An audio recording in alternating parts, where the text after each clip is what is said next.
Hola chicos, en este vídeo vamos a ver la primera de las tres leyes de Newton. ¿Vale? Como bien hemos visto, las leyes de Newton lo que van a hacer es relacionarnos cómo las diferentes fuerzas que se ejercen sobre un objeto pueden poner este objeto en movimiento o no. ¿Vale? Vamos en este caso a empezar con la primera ley de Newton. La primera ley de Newton, además de tener este nombre, tiene el nombre de ley o principio de inercia. ¿Vale?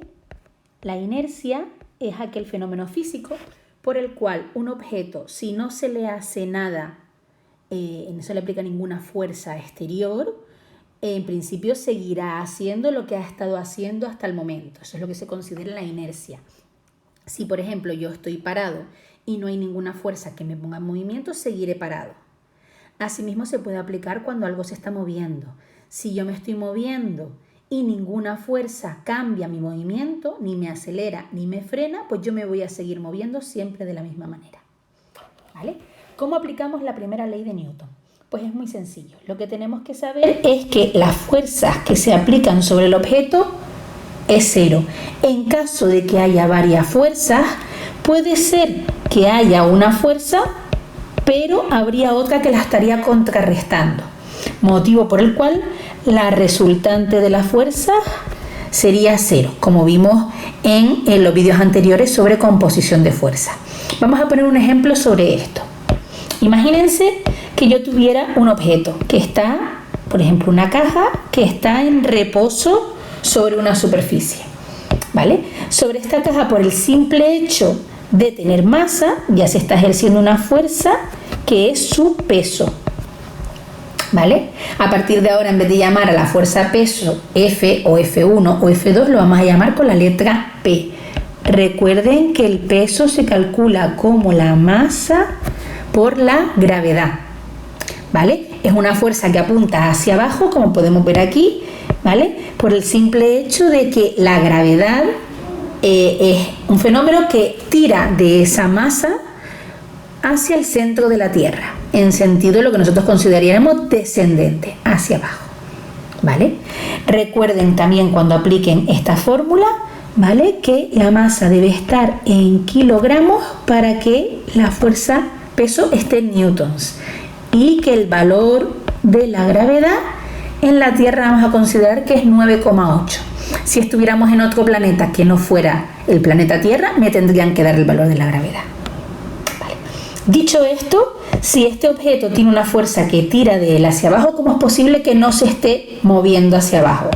Pues bien, como ustedes mismos se habrán dado cuenta, hay una superficie, ¿vale? Esta superficie está ejerciendo una fuerza hacia arriba, ¿vale? Está sosteniendo el peso. A esta fuerza tampoco la vamos a llamar ya fuerza 1 o fuerza 2, vamos a llamarla normal, fuerza normal, ¿vale? Que esta la vimos también cuando vimos la introducción a las diferentes fuerzas más cotidianas que nos íbamos a encontrar cuando vimos el bloque anterior de este tema. Pues bien, ¿qué está ocurriendo aquí? ¿O cómo podríamos analizar lo que está ocurriendo aquí? Pues es muy sencillo. Vamos a empezar trabajando siempre por separado los dos ejes, ¿vale? En este caso, como estamos en vertical, vamos a trabajar el eje Y. Pues bien, en el eje Y, ¿qué está ocurriendo? ¿El objeto se está moviendo? No. ¿Por qué no se está moviendo? Porque a pesar de que hay fuerzas, como bien dijimos al principio, la resultante de ambas fuerzas da cero, ¿vale? Es decir, si el objeto ni se está hundiendo ni está flotando, quiere decir que ninguna de las dos fuerzas es mayor que la otra. De este modo, podríamos decir que el peso y la normal valen lo mismo en este caso. Podemos poner un ejemplo, si quieren, con datos, para que sea más fácil. Vamos a suponer que este objeto tenga una masa de 5 kilogramos, por ejemplo, ¿vale? Por lo tanto, su peso será de 5 por 9,8 y podemos calcular ese valor, teniendo un peso de 49 newtons.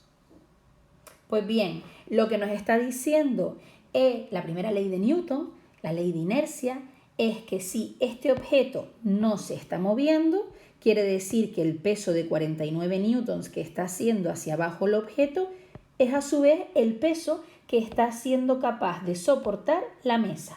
Así que también tenemos una normal de 49 newtons, ¿vale? Gracias a esto, la resultante de las dos fuerzas, si nosotros dijéramos que la resultante es una fuerza menos la otra, por ejemplo, la normal, que es la que va hacia arriba, menos el peso que va hacia abajo, en este caso da 0. Es por ello que en este caso el objeto no se mueve. Pues bien, como se imaginarán, el principio de inercia, además de poder aplicarse en el eje Y, lo podemos aplicar en el eje X. Vamos a suponer que tenemos un vehículo, ¿vale? Y que este vehículo puede estar, por ejemplo, parado. Vamos a poner primero el caso más sencillo. Si estuviera parado, ¿vale? Recuerden que siempre tenemos que analizar los dos ejes, ¿vale? En el objeto de arriba no analizamos el eje X, o si quieres decimos directamente que en el eje X no hay fuerza, ¿vale? Porque no me dicen que haya ninguna fuerza, ¿vale? Pero vamos a suponer que en el caso de abajo sí haya una fuerza, ¿vale? Que sería la fuerza del motor. Entonces tendríamos por una parte, podemos hacer el análisis otra vez del eje Y y otra vez tendríamos el peso y la normal. Mientras el coche, como decíamos antes, ni se hunda ni salga volando, ¿qué quiere decir? Pues que lo que está ocurriendo en el eje Y es la primera ley de Newton, ¿vale? Esto quiere decir que el peso y la normal valen lo mismo y que por lo tanto la resultante vale 0. En este caso, como sabemos que el objeto ni flota ni se hunde, sabemos que está en reposo, o sea, se queda en lo que es el eje vertical, está quieto, ¿vale? No hay movimiento vertical. Pero ahora vamos a ver qué pasa en el eje X, ¿vale? En el eje horizontal. Ustedes imagínense que yo hiciera una pequeña fuerza inicial con el motor. A una fuerza del motor, como bien vimos en el vídeo introductorio de esta unidad, vamos a llamarla fuerza motriz. Pero ¿qué ocurre cuando ustedes empiezan a empujar algo? Que lo primero que encuentran es una resistencia, ¿verdad? Una resistencia que surge cuando, por ejemplo, las ruedas de este coche empiezan a intentar moverse y reciben la fricción o el rozamiento del suelo. Es por ello que además de tener una fuerza motriz, podemos dibujar lo que sería una fuerza hacia atrás que le está impidiendo avanzar. Vamos a llamarla la fuerza de rozamiento, F sub R, como vimos también en el vídeo introductorio. Pues bien, mientras la fuerza motriz iguale a la fuerza de rozamiento, es decir, mientras no consiga vencerla, ¿qué va a ocurrir en el eje X? Pues va a ocurrir exactamente lo mismo que en el eje Y. Va a ocurrir la primera ley de Newton. ¿Por qué? Porque si la fuerza motriz y la fuerza de rozamiento son iguales, la resultante es 0. ¿Vale? Por lo tanto, es como decir, como ninguna de las dos fuerzas gana, no podríamos estar cambiando lo que le está ocurriendo al coche. El coche va a seguir haciendo, como bien dice la inercia, lo que estaba haciendo en ese momento. Pues bien, ahora es donde nos pueden entrar algunas pequeñas dudas. ¿Por qué? Porque yo les voy a decir ahora que tenemos dos posibilidades. No tiene que ser necesariamente que esté en reposo. Esa es una de ellas, ¿vale? Como la fuerza del motor no consigue vencer al rozamiento, es una fuerza todavía muy pequeñita, imagínense, ustedes están empezando a acelerar ahí todavía el rozamiento de las ruedas, el asfalto y todo no se consigue vencer, pues mientras no consigas ponerlo en marcha, el vehículo obviamente sigue parado. Sin embargo, hay otras circunstancias en las cuales podríamos decir que se aplica la primera ley de Newton. Y es cuando ese objeto sigue un movimiento de velocidad uniforme. Vamos a suponer en nuestro caso que sea rectilíneo para simplificar. Esto lo vimos en el tema anterior cuando vimos cinemática, ¿vale? Movimiento rectilíneo uniforme. Decíamos que tenía velocidad uniforme cuando tenía velocidad constante. Y esto nos cuesta un poco entenderlo, ¿vale? Porque si nos dicen que hay una fuerza tirando hacia adelante y otra hacia atrás, ¿cómo es posible que el vehículo se esté moviendo? Ustedes pónganse en la situación de que ustedes estuvieran corriendo, ¿vale? Imagínense. Y una persona, por ejemplo, con una cuerda, tirara con ustedes hacia adelante, como para acelerarlos. Pero a la vez, una persona tirara con la misma fuerza con ustedes hacia atrás como para frenarlos. Si esas dos fuerzas se contrarrestaran, no podrían cambiar lo que tú estabas haciendo. De manera que si tú ibas corriendo a una velocidad constante ¿vale? Y este no logra ayudarte y este no logra perjudicarte, porque, por decirlo de una manera, se están anulando entre sí, pues este señor puede seguir haciendo lo que estaba haciendo antes, ¿vale? Entonces, si a ti te dicen que un vehículo está yendo a velocidad constante, se puede dar perfectamente este diagrama de fuerzas de aquí, este dibujito de aquí, porque imagínense que ustedes están haciendo la fuerza del motor justa para vencer el rozamiento. Cuando este vehículo ya está en movimiento, pues hay muchas más fuerzas que podemos pensar que son el rozamiento, además de que indudablemente las ruedas con el asfalto, el rozamiento de los engranajes del motor o incluso el propio viento que viene de frente está impidiéndole avanzar. Si ustedes consiguieran poner el acelerador de un vehículo a la graduación exacta para conseguir que fuera a velocidad constante, ¿qué es lo que estarían haciendo? Pues darle justo la fuerza necesaria para contrarrestar todo lo que le viene de frente y conseguir, por lo tanto, mantener, por ejemplo, en el eje X, velocidad constante, ¿vale? Así que no se extrañen si tenemos estas dos posibilidades que hemos estado hablando aquí, ¿vale? De manera que, resumiendo un poquito, siempre que vayamos a hacer un ejercicio de la primera ley de Newton o de cualquier ejercicio que vayamos a hacer de dinámica a partir de ahora, vamos siempre a desglosar eje Y por un lado y eje X por el otro. En el eje Y siempre va a haber una fuerza, aunque no me lo digan, ¿vale? Porque siempre va a existir el peso, ¿vale? Todo objeto que yo vaya a poner, por pequeñito que sea, va a tener una masa, ¿vale? Y gracias a esa masa va a tener un peso. Así que en el eje vertical siempre hay alguna fuerza. Además puede haber una fuerza que empuje el objeto hacia abajo, una fuerza que tire del objeto hacia arriba, pero esas ya me las tendrían que dar, ¿vale? Así que por lo pronto vamos a suponer que siempre está el peso. Si está apoyado sobre una superficie, pues entonces vamos a ver que también está siempre la normal. Otro caso podría ser que en vez de estar apoyado sobre una superficie, estuviera colgando, ¿vale? Por ejemplo, de una cuerda, de un cable que fuera, imagínense, a una polea que tirara de ello. Pues tendríamos exactamente el mismo caso. Tendríamos el peso de ese objeto hacia abajo y tendríamos una fuerza hacia arriba, ¿vale?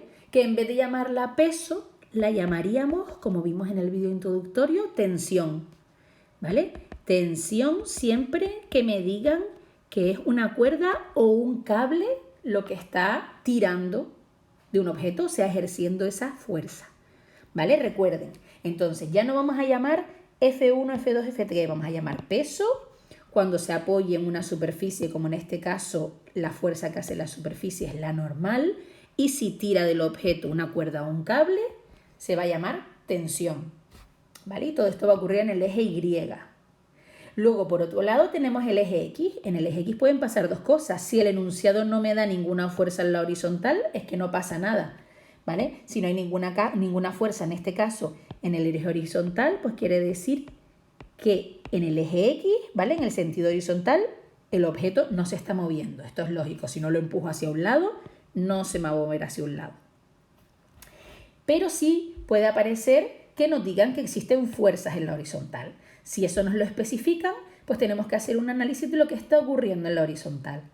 Normalmente va a ser, pues por ejemplo en el caso de arriba, imagínense un muñequito que está empujando hacia un lado y otro hacia otro, ¿vale? Si ya nos metemos en cómo funciona el mecanismo de algo que esté en movimiento, sea una persona o sea un vehículo, pues la fuerza motora, la fuerza motriz, ¿vale? La vamos a llamar de esta manera.